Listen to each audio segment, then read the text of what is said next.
Okay, Assalamualaikum warahmatullahi wabarakatuh and salam sejahtera. Today I would like to share some of the tip of a chemical hazard before you carry out your experiment in the lab. Chemical hazard is very important.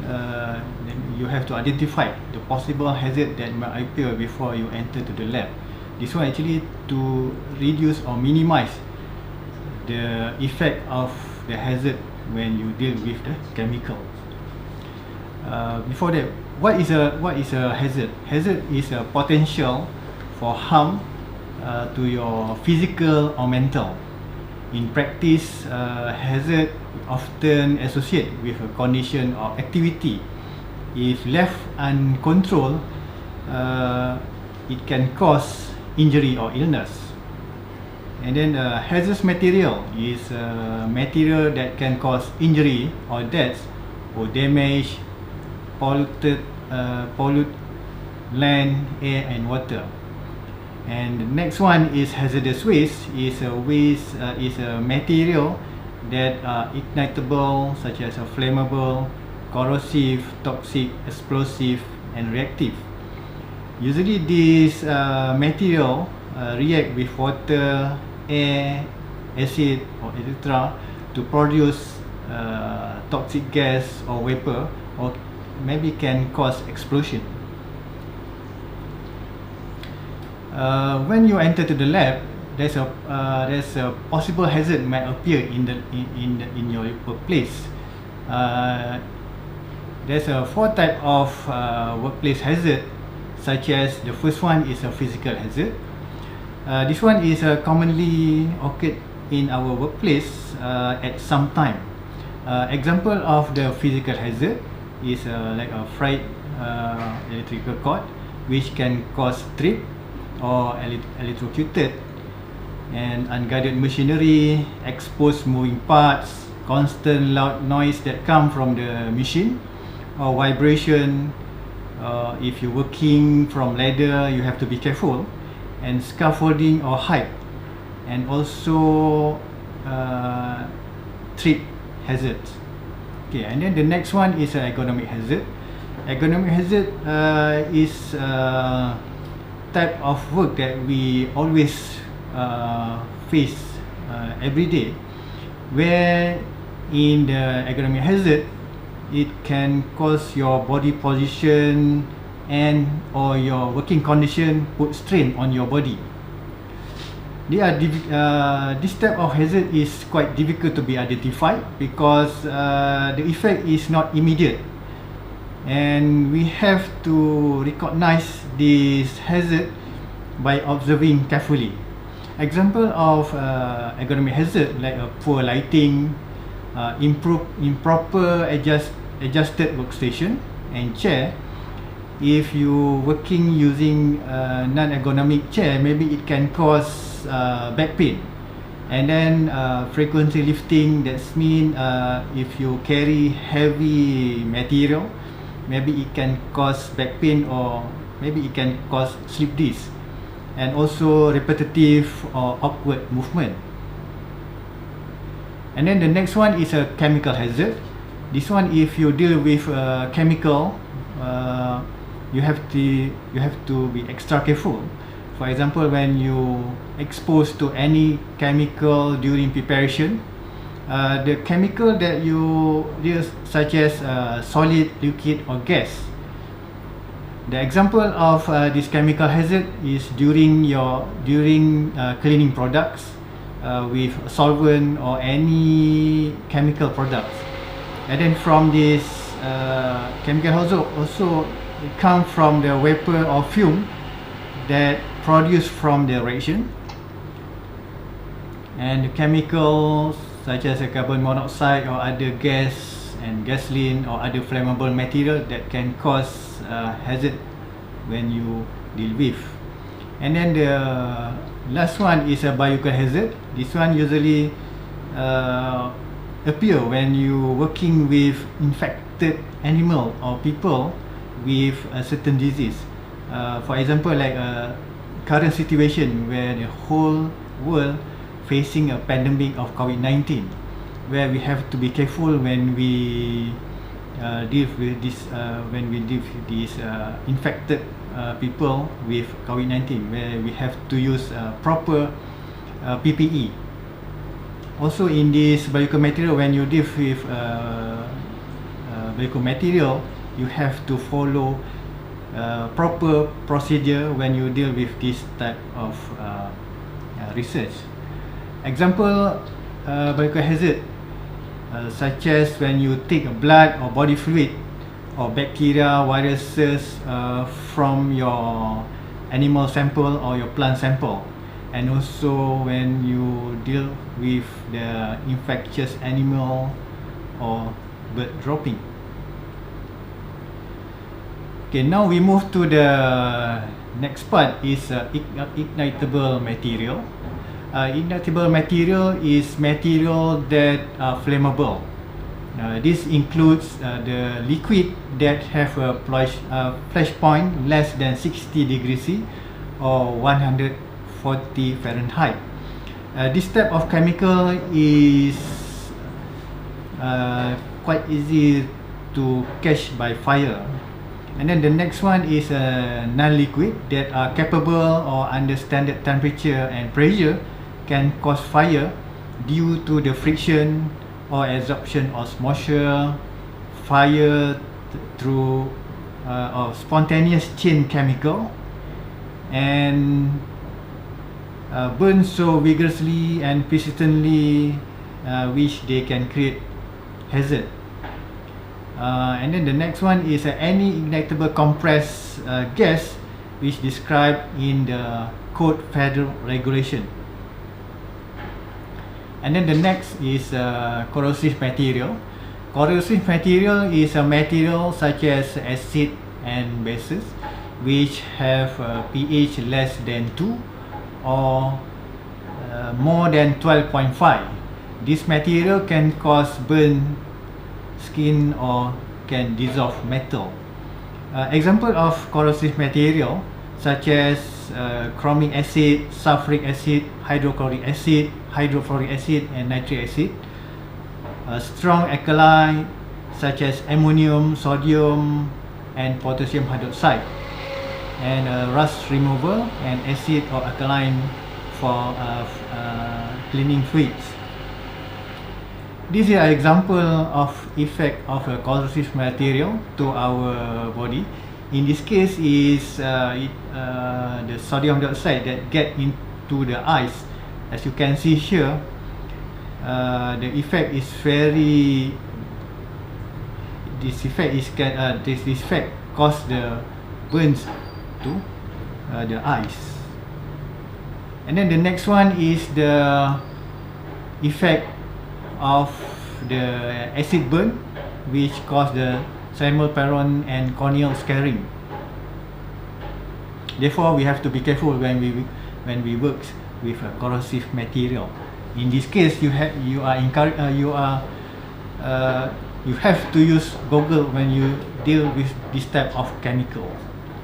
And then for the next one is a reactive material. In this material, usually the material is unstable or undergo rapid or violent chemical reaction when exposed to air, water, or chemical reaction. Usually in this case, it can generate a toxic gas or vapor when it mixes with water or air, or when it exposed to pH with condition between 2 and 12.5. Example of in this case is a cyanide or sulfide containing material. And then also for reactive chemical, which the chemical form potentially explosive mixture with water, which can cause detonation or explosive reaction when heated or subjected to shock. And then the next one is a toxic material. Toxic material is a category include the heavy metal elements and their compound, including arsenic, barium, cadmium, chromium, lead, mercury, silver, selenium. and also carbon tetrachloride, chloroform, methyl ethyl ketone, and trichloroethylene and benzene. When you're working with this type of chemical, please be careful because this material is quite toxic. And then also the material of pathogenic, carcinogenic, infectious, and etiology agent is can be categorized under this under toxic material. This is include any material that directly cause serious health problem, such as microorganism, or it toxic, which can cause a disease in human or in animals. Okay, next is a common chemical hazard. In common chemical hazard, usually chemical that associate with a harmful health effect. In this case, the chemical hazard include skin irritation, disfiguring burns, blindness caused by corrosive chemical, such like a previous example, the blindness of eye caused by the sodium dioxide, and then toxic byproduct which it produce vapor or fume. In this case is a mixing of incompatible chemical, where two or more chemical, when you mix, they can produce toxic vapor or toxic fumes. And serious burn from flammable solvent that can catch on fire, and then injury from the exploding container, such as a spray can. This one example in this case, if you left your spray can in the car under hot sun, which under hot temperature maybe can cause explosion of the spray can. And then final one is the poisoning from the accidental swallowing. Now we move to the WHMIS. Is a work hazard material information system.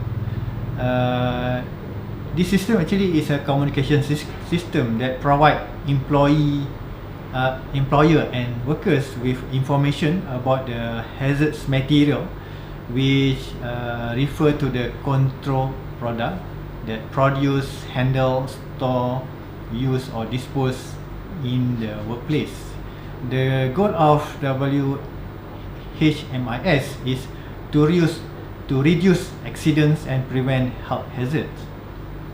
Example of WHMIS, the first one is a label, where the control product must be carry a label that clearly identify the product and provide hazardous information about it. And then this label also can must indicate whether the MSDS is available in the workplace. Usually the label you can see on the container of the chemical, or this label also you before you enter to the lab, usually you can see the label. That's mean by looking at the label, you know what to do. Okay. And then the next one is the material safety data sheet, currently known as a SDS. CSDS is a chemical safety data sheet. MSDS must be provided every control product in our workplace. This MSDS provide the detailed information of the chemical or material that we place in our lab. And then the third one is worker education, where the education is training that been handled by the faculty to educate the workers or to the or student, so that the student aware on the safety and health before they entering their lab to start their research. Usually this education, worker education awareness on the safety should be recorded, so that this one can be referred in the future. Finally is the summary of chemical hazard. Chemical hazard have several types. The first one is physical, which deal with the explosive, reactive material, fire hazard, and also health hazard, which deal with the target organ chemical, corrosive, sensitized, and an irritant material.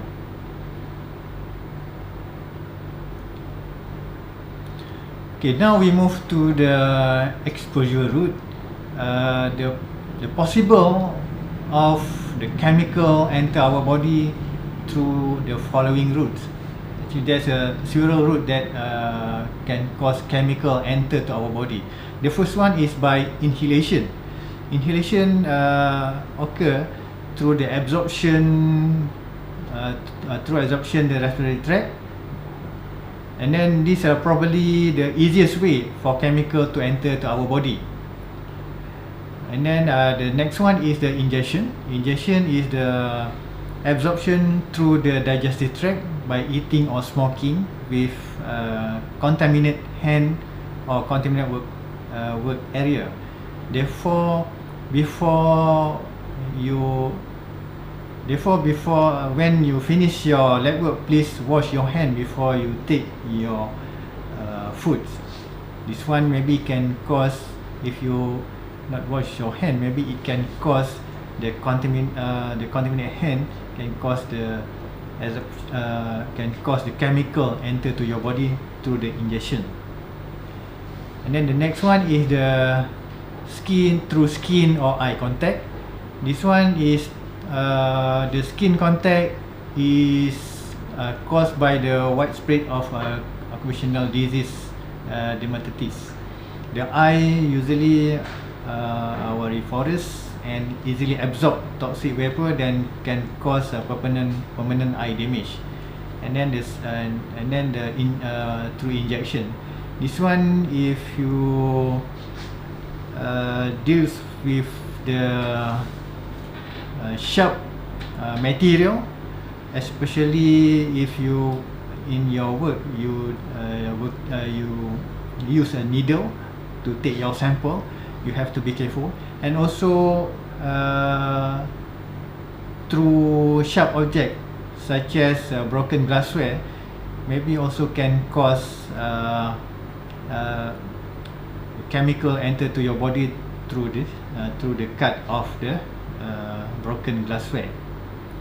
And then the toxic effect can be immediate or delayed, reversible or irreversible, local or systemic. Okay, now we go to the acute and chronic toxicity. What is acute and chronic toxicity?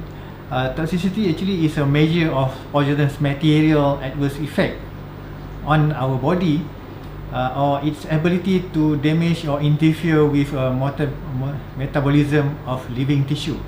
Usually, generally, toxicity is divided into two types, acute and chronic.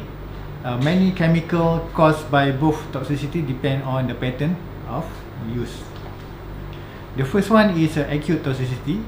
Acute toxicity actually is an adverse effect with a symptom with high severity coming quickly to a crisis. We can see the effect in a short-term exposure or in short duration. You can see the effect from acute toxicity. Example of acute toxicity is a chemical like hydrogen cyanide and ammonia, where if you deal with this chemical at high concentration, maybe it can cause a fatality. And then the next one is chronic toxicity. Chronic toxicity is effect with symptom develop slowly, where we expose to the chemical frequently, and then the effect we can see in a longer duration. Okay. Usually in this case, if you deal with many metals or their derivative, it can exhibit a chronic toxicity where you can see the effect in a longer duration. This type of chronic toxicity is quite hazard, because you can see the effect after several months or several years. Therefore, you have to be careful when you deal this type of material. The cumulative poison are chemical that tend to build up in the body as a result of numerous chronic exposure, which leading to the chronic toxicity. This effect cannot be seen until our body burden is reached. Example in cumulative poison lead and mercury. Okay, now we move to the health effect of hazardous chemical. Hazardous material is a material that can cause injury or deaths or damage or polluted land, air or water. Hazardous waste usually is defined as a substance that are ignitable, such as a flammable, corrosive, toxic, explosive or reactive.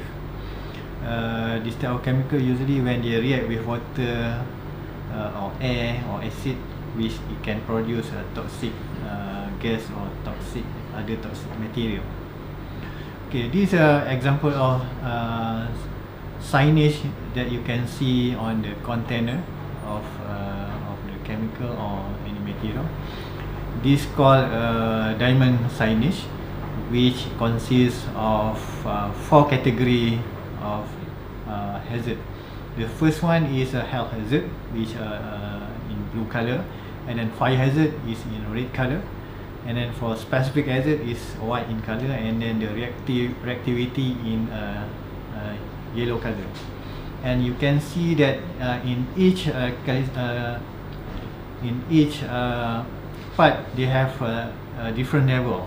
For example, in health hazard, they have a level from 0 to 4, which level 0 is a normal material, and then for level 1 is slightly hazardous, and then for level 2 is hazardous, level 3 is extreme danger, and then level 4 is deadly. When you see this type of level, that means you have to be the higher the level, that means you have to be extra careful when you deal with this type of chemical. And then the next one is a fire hazard. You can see also the different level of this fire hazard. For level 0, usually the material will not burn, and then when come to level 1, usually this material can catch fire if above 200 degree Fahrenheit. For level 2, between 100 degree to 200 degree Fahrenheit, and then for level 3 below than 100 degree Fahrenheit, and then for level 4 below 73 degree Fahrenheit. That means below than this level, this material can catch by fire. And then the next one is the specific hazard. Specific hazard, which indicate either the material is acid, alkaline, or corrosive, or oxidizer, radioactive, or the material cannot or the material cannot deal with water. If in contact with water, maybe this material can cause explosion or can cause fire. And then for the fourth one is the reactivity. The reactivity, for example, for level 1, this material is stable, and then if level 1, the material is unstable if heated, and then for level 2, it can this material is violent for chemical change, and then for 3, this material maybe can explode if in shock or when heated. And then if the level is 4, this one is maybe the material easily can cause explosion or can cause detonation. This is another example of label that you can see on the container of the chemical.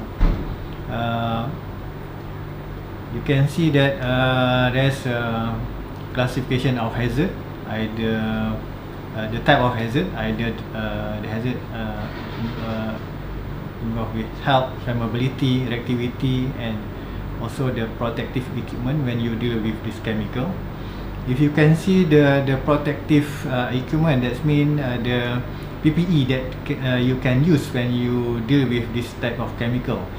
If the chemical is type A, you only can use safety glasses.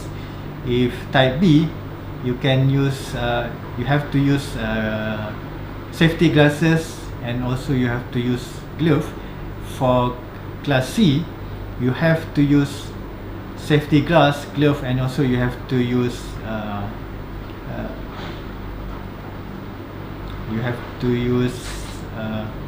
lab coat.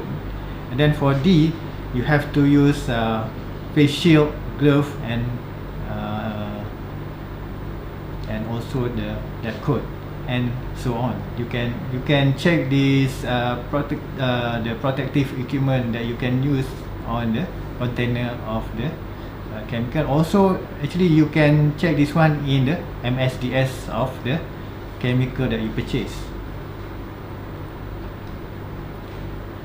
Now we move to the industrial hygiene.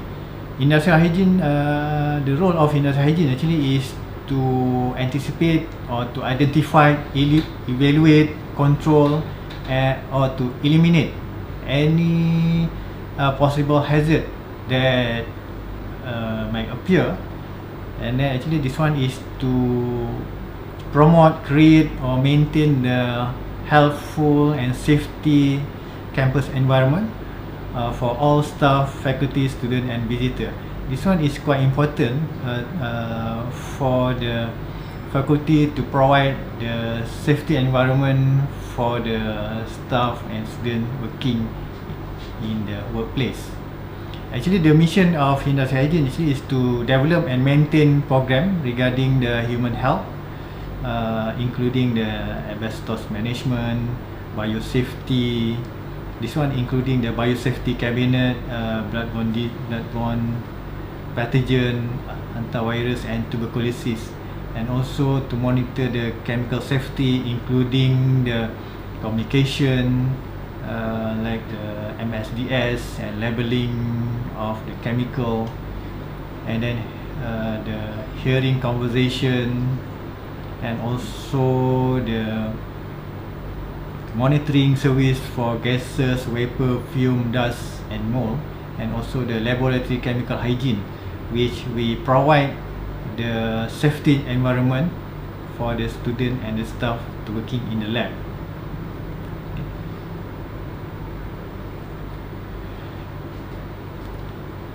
Okay, now is a label for each container which have a potential hazard, where the material, where the employee may expose to this type of chemical, which must be properly labeled, tagged, so that the person that exposed to this type of material aware on the safety. Okay, the first part is the label. The first part is the label must be stated the name of the chemical or material, and then the second one is the label must be include the appropriate warning potential hazard posed by the contents, and then the third one is the label must include the name and address of the manufacturer. This one is very important, so that we know the chemical, the chemical of the chemical name of the name of the material.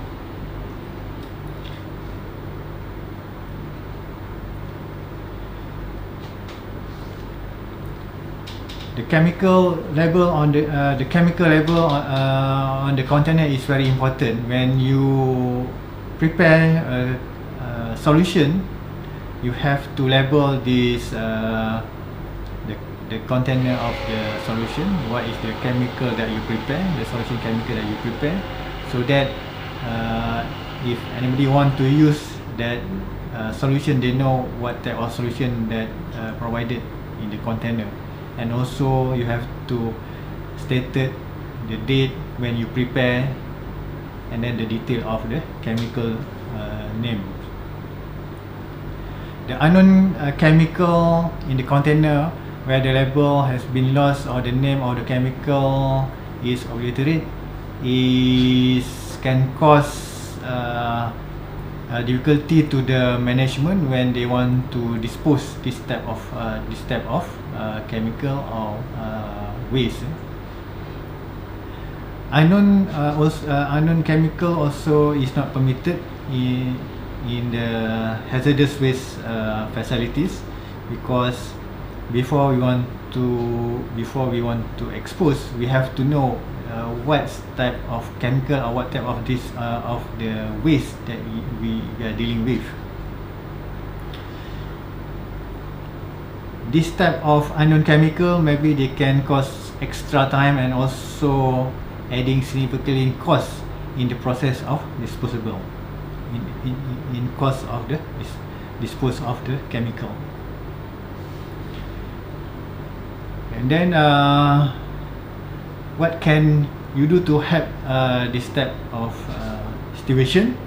You have to keep a current inventory of your chemical stock, routinely check all chemical container label, and then refasten any loose label, and then relabel any container whose label is beginning to deteriorate, and then store chemical container so that the label are not damaged by chemical or physical insult, and then dispose the chemical before you forget when the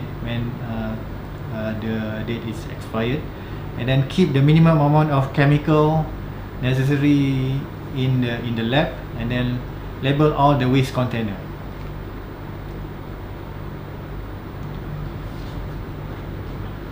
This is an example of when you transfer the chemical from the big container to the small container. You have to relabel so that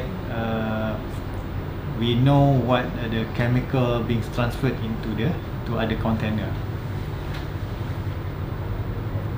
And then do not use any substance that are unlabeled or improperly labeled.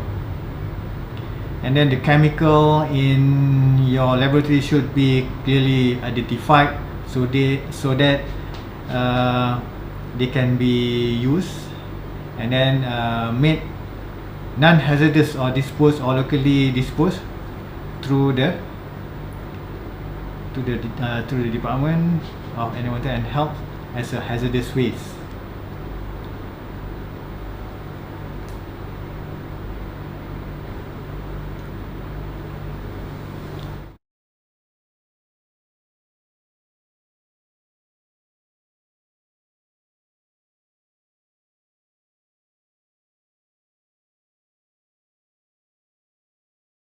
Okay, now we move to the next part, is understanding the safety data sheet.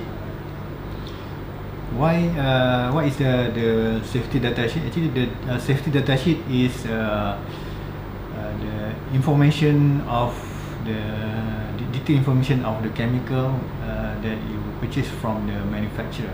Supposedly the manufacturer should provide this SDS so that you can refer the chemical, how to handle the chemical, how to store, and then how to deal with this chemical, or if anything happen, for example spill, how to handle the spill. This all information should be provided in the MSDS. The Global Harmonized System, or GHS, created the safety data sheet that provide the consistent and detailed safety, health and environment information that you need for any hazardous chemical products. Okay.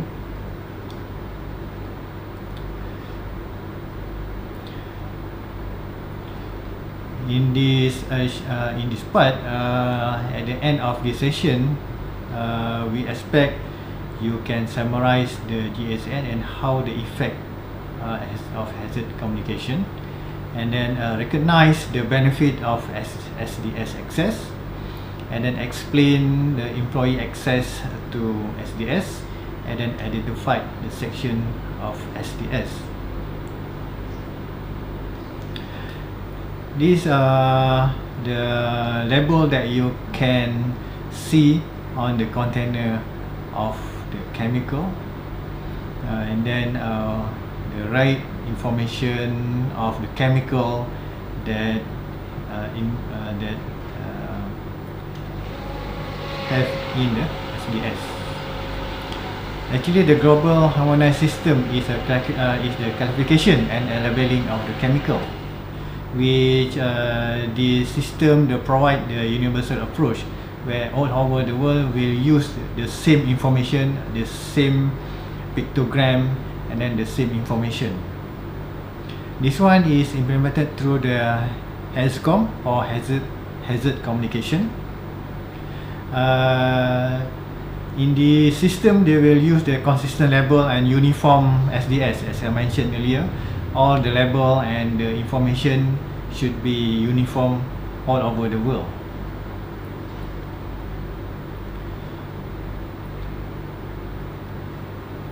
Okay, the basic goal of the hazard communication is to ensure the employer and employee provide the adequate practical to improve the workplace safety, and then to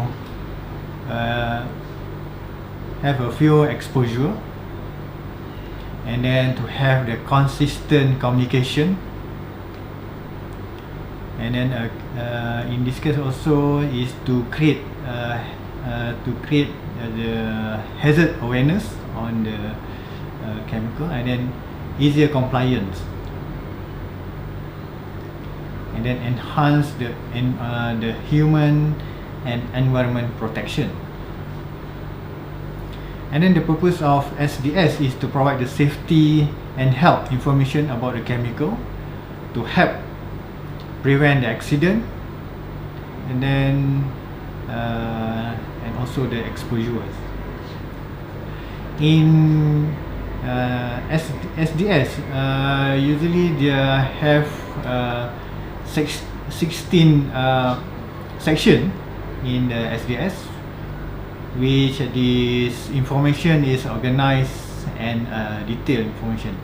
Okay, the first one, the section 1 is on the identification of the substance and supplier, where in this part it will show the product names, what is the name of the products, and then how the product use, the application of product, and then the detail on the supplier, and also the emergency of the transportation, the contact number of for the emergency.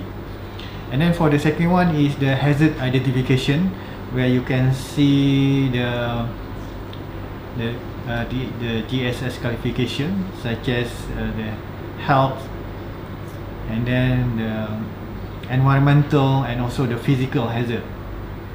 Okay, and also it shows the signage of the warning on of this chemical.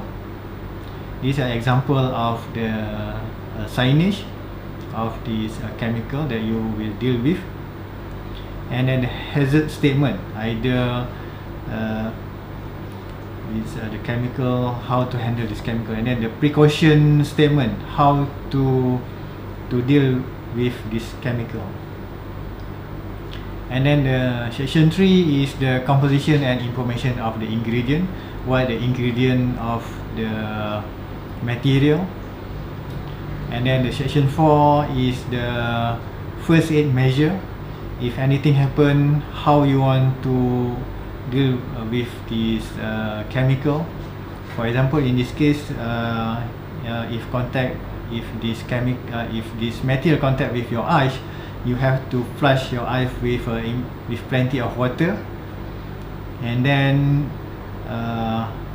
get medical advice immediately. And then if contact with our skin, we have to wash our skin with soap and water, and if irritation develop, get medical attention. And then if you inhale the vapor from this chemical, remove to fresh air, and then if stop breathing, give artificial respiration, or give oxygen, and finally you seek medical advice if you cannot assist if you cannot assist. And then for the next one, if injection do not induce vomiting, this one you can seek medical advice immediately.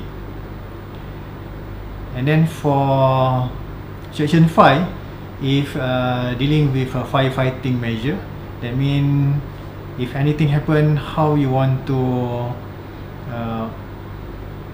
what type of fire extinguisher you can use if the materials spill. Okay, for example, what type of suitable fire extinguisher media you can use, and then what is of the exposure hazard, and then finally maybe the protection for the firefighter, how the firefighter want to deal with this type of chemical. Okay, and then the next one is section 6, which deals with the accidental release measure. In section 6, tell you what you need to do in the event of accidental release or spill. For example, it's outline personal precaution,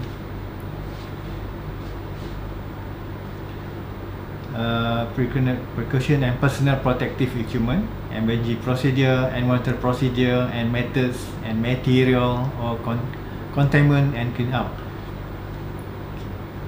And then for section 7 is handling and storage.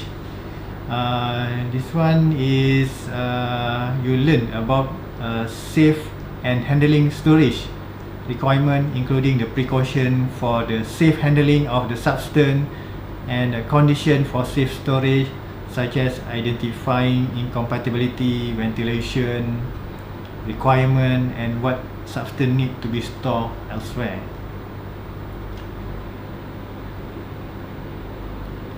And then section 8 is exposure control and PPE. This one is the detailed exposure limit and instruct you on how to protect against harmful exposure. The section detail control parameters such as the occupational exposure limit value. For example, here you will find permission exposure limit, and then the threshold limit or TLV, and then you will find other exposure limit used for or recommended by the manufacturer. And then for section 9 is physical and chemical properties. This information about the substance physical and chemical, including the vital information such as the appearance, the substance colors, and then specifically whether it's solid, liquid or gas.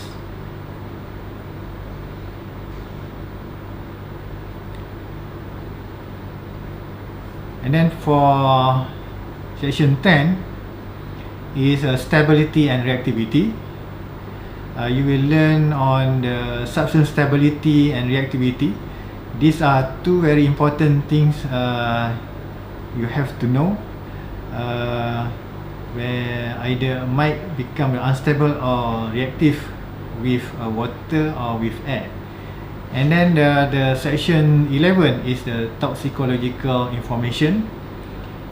In this section is concise, contain concise but complete and comprehensive description of the various health effects of substance, as well as the available data to identify those effects, including the information like the route of exposure, such as inhalation, ingestion, skin and eye contact.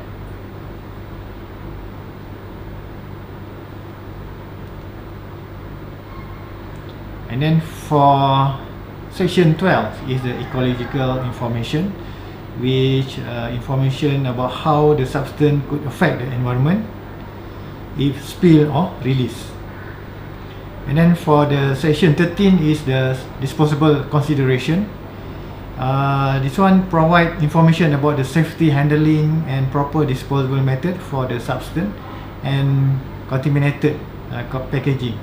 This may include the description, appropriate disposable container, disposable method, and special precaution to take when landfill or incinerating of the substance.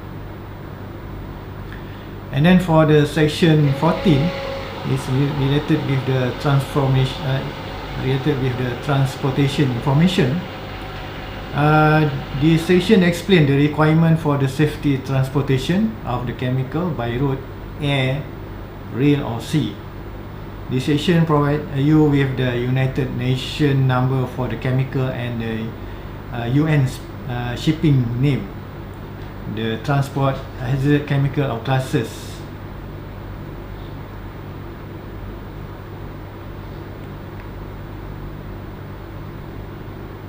And then for the section 15 and 16 is regulatory and others. This one is the information on the safety, health, environment regulation specific to the substance which is not already covered as well in the SSTS.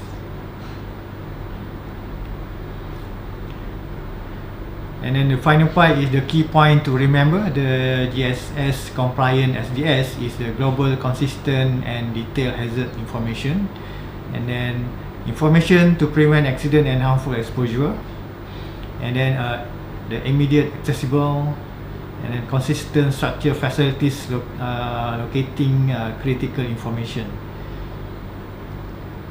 With that, I thank you.